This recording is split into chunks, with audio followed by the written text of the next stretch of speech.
Bilirsiniz, bu yaxınlarda uşaqlıq barəsində düşündüm. Həqiqətən darıxdım o hisslər üçün. Amma mənim həqiqətən uşaqlığım olmayıb. Bu yaxınlarda bilirsiniz nə hisslər üçün darıxmışdım. Sadəcə o hisslər üçün ki, 85-86-cı illərdə biz sadəcə yaşayırdıq. Və xəyal etmirdik ki,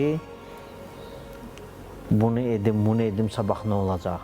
Mən idman edirdim, məşq edirdim, yalnız bunu istəyirdim. Sadəcə məşq edirdim.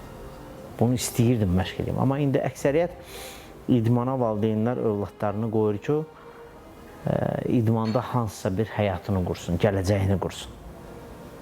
Yəni, söhbət işdən, həyatını maddi tərəfdən qurmağından gedir. Çox valideynlərlə rastlaşmışam. Fikirləşirlər ki, yəni, orta təbəqədən aşağı bir nəsilliyim. Çox valideynlər övladlarını idmana qoyurlar ki, gələcəkdə övladları öz həyatlarını qursun. Amma 80-cı illəri deyim, yəni 86, 85, 90-cı ilə qədər də deyək də, belə deyil idi.